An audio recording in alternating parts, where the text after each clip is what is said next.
Coming up next, ladies and gentlemen, Mr. Dave Meech. I guess those are the same fools that go to a half-price sale and don't realize that they mark everything up the night before the sale. Same fools who don't realize that the funds for their child's education are being funneled into a war effort based on big business and global dominance. The same fools that go to sleep at night thinking they've paid the price tag for their freedom and independence, and no one can take that away from them because they bought it fair and square. But you have also proven to us for the first time, beyond a shadow of a doubt, that national security is merely an illusion. So, what are we paying for? Your summer home at Martha's Vineyards? Your paid vacation while war is underway? Just like your military record proves, you were further away from any of the action than any of us. Almost as if you were hiding out. And why not? If Osama and Saddam felt the need to run for their lives, you probably should too. Might even want to look into a good witness protection plan. Because now people don't want to just see you impeached. In fact, I do believe there's a price on your head. Or perhaps a number of prices on your head. I don't know, I haven't seen this enemies of George Bush list that is supposed to be a mile long. Who knows, maybe I'm on it.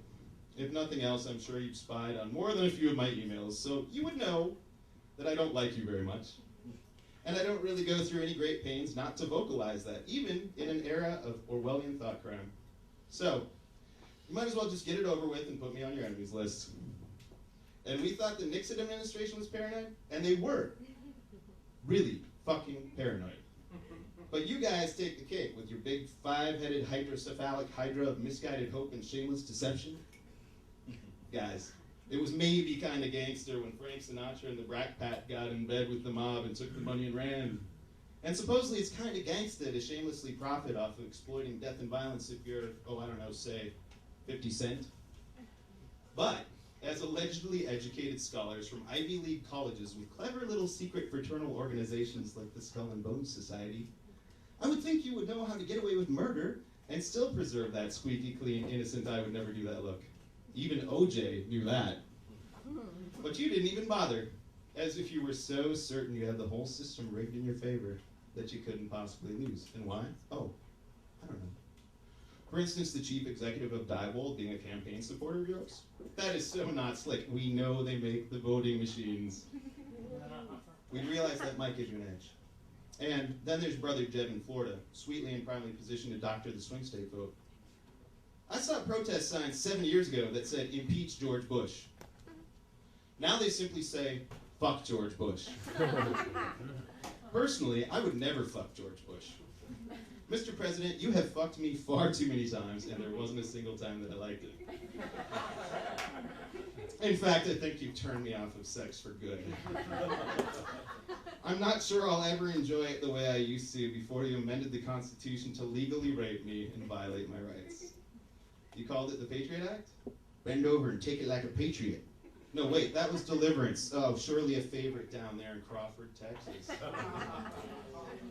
Well, I'm just happy you all retiring from fucking the rest of the world, and now you can all just go fuck yourselves. In my opinion, that's making the world a better place.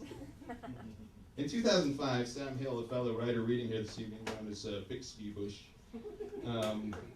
he gave me a birthday card that said, had a picture of you, Bush, and the flag on it. It says, this birthday you have a lot to be thankful for. And you open it, and it says, I can't run again. Thank God, or should I thank Buddha, I don't know, for term limits. Finally, this birthday marks only a few more painful months of your ugly Precambrian making chimpanzees look good face before it ends up on a dollar bill. I mean a bush penny. I always like to try to see the good in everything, and believe me, you've made that nearly impossible. But at least you've given me a lot to talk about. Clearly, you won't be easily forgotten. Apparently, I could write a book. I'll call it Bumblefuck Dictator, the hydrocephalic Frankensteinian rhesus monkey who proclaimed war and fucked up the world. It'll be for kids. Oh, and George, I also sometimes think you're kind of a radical guy, like an anarchist or something. I mean, let's face it, you've single-handedly destroyed the majority's belief in the political system. Wow. Not even Ronald Reagan or George Sr. could get the entire world to turn on them at once. Some crazed lone gunman or cowboy. And they kind of even were almost cowboys. Well, you know, Ron played one on TV. Anyway, from all of us stoner anarchists out there, thanks GW, you really fucked up the system. Bring on the apocalypse. Yeah!